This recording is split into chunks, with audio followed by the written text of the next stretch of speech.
Welcome back. I have a Lichess Rapid game that I want to analyze, but because those analyses sometimes take really long and then I don't have time to do something else, I'm going to do something else first, and that is do some puzzles by opening.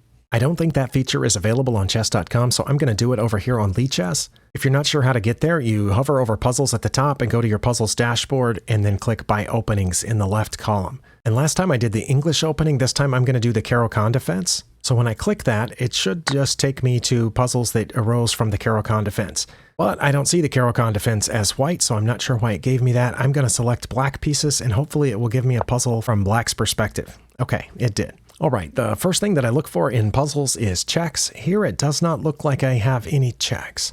Well, I was mistaken. I don't know why I said that. I have multiple checks here, with the bishop and queen both checking the king down there. Well, my queen is in danger here, so is that a good check? I don't know. Let's see. If I check them, they can block that check with the bishop, and then my queen would be in danger again. At that point, I could put my bishop there, and if they took the bishop, I would take back, and then we would be even. So maybe that's not the best idea. Let's look at captures. Right now, I do have a capture, which is capturing this rook, but in that case, I think they would take my queen. What if I checked with the bishop first? I didn't fully consider that. I suppose they could block with the pawn, but then I could just take it. Then they could block with the bishop. I guess I could take that, and they could take here, but then I wouldn't have gained anything except that pawn, and that's only if they chose to block with the pawn. What if they chose to block with the bishop first? Okay, well then I'm not sure what to do. If I take the bishop, which is another possible capture here, I'm certain they would just take back. I don't know with the queen or the rook. If they took with the rook, then I wouldn't have the option of taking the rook afterward. Do I have any threats? I guess I could put this knight back here, so if they took my queen, I could take their queen, and I would be threatening their rook. Let's see, is that good? What would they play? Oh, they could just take the, no, they couldn't take the knight because it would be defended. Well, that would still be an even trade, though. Yeah, I think if I put the knight there and they took it and I took back, then they could just move the rook one way or another, maybe here, and then they would be good to go. Let's go back to checks. What if I check here and they block with the bishop, which is what I assume they would do, or the pawn, either way. Then I guess I could take this pawn down here on b7, and I would be threatening both the rook and the knight. Unless they had blocked that check with the pawn, then I wouldn't be threatening the knight because it would be protected by their rook over here. They blocked that, and I took here. They would just have to move this rook someplace, and they would be good to go. I guess I could get another pawn, but my queen would be out of danger. Or, wait, if I did that and they blocked and I took this pawn, or if they blocked with that and I took this pawn, I would still be threatening their rook with my bishop. Well, it might be wrong, but I'm going to find out. I'm going to play queen to b6 check. Okay, that was it, and they did block with the bishop, which leads me to believe I should take this pawn down here. They blocked with the bishop, not the pawn, so if they move the rook, then I will get their knight. Okay. Oh, they did move their rook. Well, I should take the knight, shouldn't I? Because the rook's now defended by the knight. Okay. All right. Well, that was it. Well, what if they had blocked with the pawn? I guess, and eventually I would have gotten this rook. I don't know. Okay, well, that took a little while, but I'm going to try to do a couple of more before I switch over to analyze. Oh, and I got 20 points for that. Good grief. Next. All right, looks like they're going to get my rook, and there's nothing I can do about it. Do I have any checks? I don't appear to have any checks, no. Okay, do I have any captures? I can take this pawn, but then they're going to get my rook. Okay, well, this looks like a pretty dire situation, and I have no idea what to do. Can I protect the rook? Okay, I can protect the rook by moving this knight over here to e7, my g knight to e7. Then the rooks will be protecting each other. But it's not like the queen is trapped. The queen can still get out, can't it? Yeah, the queen can still get out. Is there a way to trap the queen in there? Well, I mean, the queen's not in danger just because I moved the knight. Oh, wow, I got myself in a pickle here, and I don't know what to do. I guess I could take this pawn, and I would be threatening a fork. I could take the pawn with the knight instead of the queen, is what I'm saying. But then if I did that, would they take the rook? And if they did, then I guess I would check them and win their rook? I have no idea. Again, I'm going to try that, and if it's wrong, I'll try to figure out why. Okay, that was wrong. That's not the move. Okay, what about this? That wasn't it either. Well, then what is it? View the solution. It was moving the rook up one. Oh, the queen's already trapped. Oh, can I back up? I don't need to move the knight to protect the rook. I can move the rook to protect the rook. And then the queen can't get out because the knight's guarding that spot. Wait, that would have been the end of the puzzle? I'm surprised by that. Okay, but I do understand, and I've lost 19 points. Let's go on to the next one. Okay, they've just taken something here. Do I have checks? I do, but that looks really bad because they will just attack a bunch of stuff there. Oh, I have this check though. Is that mate? Because the queen's protecting that square, and that's a check, and my queen's also blocking off all of this. Oh, wow. Okay, well, I got that one pretty easily. Next. This is an unusual version of the Caro-Kann defense, but that's what we have. It looks like they've attacked my queen. Do I have any checks? No. Do I have any captures? I suppose I could take their bishop, and if they took back, I would get their queen, and then they would take that. That would be even, wouldn't it? Okay, I could take the knight, and they could take back. Oh, and then I would get the bishop. Okay, so what if I took the knight, and they took my queen, and then I took their queen, and they took my bishop, and I took their bishop? I would have gotten 2 pieces plus the queen. Well, I'm going to do that. Oh, they moved up to protect the bishop. Oh, well, I didn't think it was going to work out like that. Now what do I do? Now do I push this pawn to threaten their bishop, or do I push this bishop here? But then they could take mine, and I'll take theirs. Oh, but I've still got the knight. Oh, nope, that wasn't it. Oh, it was the pawn? Okay. Wait, that was better than the playing the bishop? Why? Turn on the engine here. Their best move was to move up to protect their bishop, and bishop to e7 loses all my advantage. But why? Oh, because they take, and I take, and they take, and now I'm not up a piece. I think I get that. Whereas if I play this, and they take my bishop, and I take their bishop, I am up a piece. I think. I don't know. It doesn't have a piece count listed here. Okay, well, I mean, I've counted up the pieces, and I have one more minor piece than they do, but I don't remember. Like, I lost a bishop, and they lost a bishop and a knight. Okay, I think I went up a piece. Well, I need to analyze my game, but anyway, I definitely would not have found that in a game. I will just say that.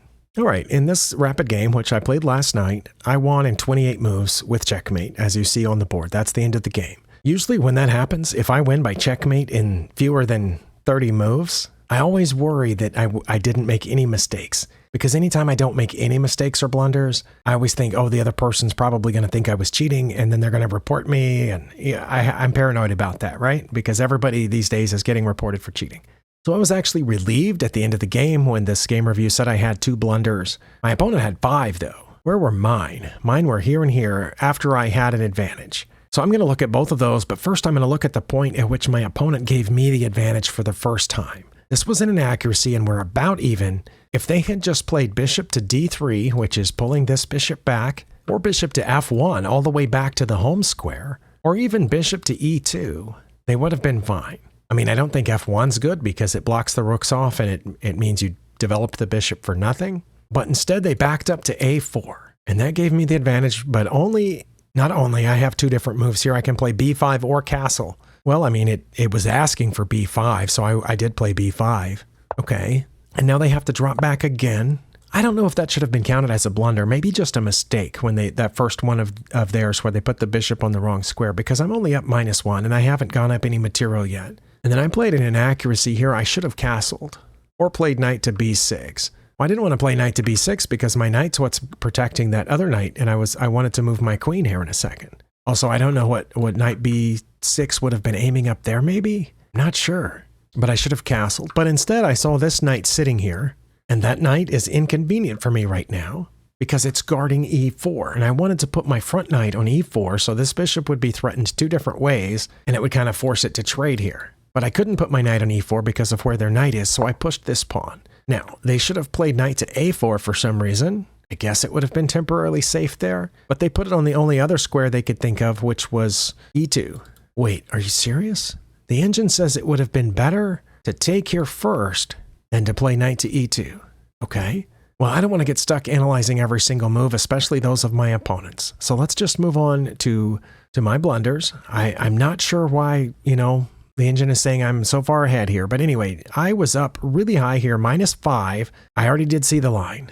I should have played knight to capture c3, but I didn't. I couldn't help but see the line. When I clicked on the graph, that was the first thing that caught my eye. But I checked first for some reason. Well, not for some reason. I checked first thinking their king would move over. And if their king had gone to b1, then I was going to check there with my knight, which would be a fork of their queen, so it'd kind of force them to take with the rook, and then I would take the rook. But I just realized that would have left this knight undefended. That's the problem with checking here, is it leaves the back knight undefended. So I need to take this now and they're going to take back with the queen, and then I would just, and then I would pin the, okay. Well, then why would they take with the queen? Why wouldn't they take with the pawn? If I had done the best move, it is not in their best interest to take with the pawn. I don't know why. Oh, no, it did pop up there. It wasn't listed at first. Okay, well, why wouldn't they take with the pawn? Because I would check over here and win their bishop after they moved over. Okay, but then why is it almost as bad to take with the queen? We're even on material. How am I ahead? Oh, now I'm ahead because of this. But they can block that bishop to c6. But then I would have to play queen to d6 or knight to b8 or queen to f6. What does queen to f6 do? Sorry, I don't understand how I'm ahead. I did it first when I first saw this. I thought, I'm going to get their queen for a rook, but I'm not because their bishop's in the way. I guess queen to f6 threatens that pawn, but it says they wouldn't defend it. Oh, now it says, no, they still wouldn't defend it. They would either play g4, which leaves that pawn hanging. Why is queen to f6 good? All right, well, backing up to the point of my blunder here, I think I understand why the blunder is bad because it gives up this eventually, but why is this good if they can take back with no repercussions and we're still even on material? That's what I don't understand. Now this, okay, rook f or rook a to c8, either rook over here to c8 is good because it pins that knight. So I think I would understand that, but that's significantly worse than just trading, and I don't know why. I did eventually figure out why taking with the pawn would be bad because I could check with the queen and win their bishop. But taking with the queen is just as bad, according to the engine, but I don't know why. Because when I brought the rook over, they would just put their bishop in the way, and now they're aiming there, and I'm not threatening their queen, but I can move up, and it says they would just take that rook, and I would take their queen. Okay, this part I do understand. Okay, I do understand this, but I don't understand why queen to f6 was listed. It's not listed anymore. In fact, now it says queen to d6, which I understand that, or rook a to b8, and then after that I would play queen to d6. But by the time I played queen to d6, they would have gotten their king out of the way. Okay, well clearly I don't understand chess, but I do understand, I think, why my move was not the best. My other blunder was way over here. Yeah, right here. I did not see the lines and I've turned them off. What did I play? I played a5. Well, I played a5 because I was coming for that bishop. But I should have done something, not that. Wait, should I have just sacrificed? Oh, I'm going to guess that's it. Giving up the rook for the bishop. Yep. I'm not sure why. It says I would have taken. Well, let's say I did that. Oh, it says they would take back with the rook, not the pawn. Definitely not the pawn. Why not? Because I have mate in 3 by going here. They're going to block, and I'm going to take, and they have to go to d3 or here. And either way, that's checkmate. Oh, wow, because my pawn's guarding over there. So they would take back with the rook, and I would still take the pawn. Now they're not going to... Oh, but now I win the rook. Because if they block, I just take it. And if they get out of check any other way, I take it. Oh, no, if they come up here, I have mate. Oh, wow, I would probably miss that. If they had moved up here, I probably just would have taken the rook. Oh, my. But I would have had mate in 1. Well, at least I did see it. I should have just sacrificed the rook for the bishop. Okay, but instead I pushed the pawn, and my opponent blundered by moving their queen over there. And again, I should have taken the bishop, but I played my second best move, which was going after it with the pawn, which I had been intending to do. And they took my knight, and I took back, and for some reason they moved their queen over 1, which allowed me to take this pawn, and they got out that way, and I was able to checkmate them. I think I understand the whole sacrificing the rook for the bishop because the bishop was the thing in the way back here, because I can't check here on a2 yet because their bishop's defending that, and I need the bishop out of the way. So yeah, and also because their king is fairly restricted right now because my knight's cutting off those squares, and if they do run this way, my pawn's cutting off a different square. So yeah, I can see that. I think it's pretty complicated. And even if I had this exact situation in a game again tomorrow, I don't know if I would find it. Well, maybe tomorrow, but maybe not a week from now. I don't know. But yeah, because if I take, I can check here, and if they take with the pawn, I can check here either way because my knight's guarding that square. They cannot block with the rook, and I'm going to win it, looks like. Well, I think that was fairly productive. I still don't understand some of the positions from that first mistake of mine way back here. Because if I take, let's see, I got to go through this again. Okay, if they take with the pawn, then I can check because the b pawn's not there anymore, and then I win the bishop. Got that. Okay. And if they take with the queen, I move my rook, one of my rooks to c8, pinning the queen to the king. They have to block with the bishop, but then I come after the bishop by, coming this way where the rook and the queen are pointed at the bishop, and I'm going to take it in a second, unless they take the other rook. Well, they won't be able to because that's the rook that I would have used. Okay, I think I understand that. This turned out to not be great because they can just block with the queen. And if they had blocked with the queen, I would have taken it. They would have taken back, and then I would have taken the knight. And it says we would have been about even. But instead of blocking with the queen, they came up. See, I didn't know that was a blunder. I thought it would have been a blunder to do the thing I was talking about. But that would have been their second best move. And it says in that case, I should not have done the thing I was talking about. I should have played knight to b6, which comes after the bishop. They would have played h4. I would have taken here with check. They would have taken back. I could have taken this pawn then. Oh, I don't know about that because they're gonna trap my queen pretty quick, aren't they? It says no. All right. I don't know. Well, hopefully you got something out of that. Either way, thank you for spending your time here, and I'll see you next time.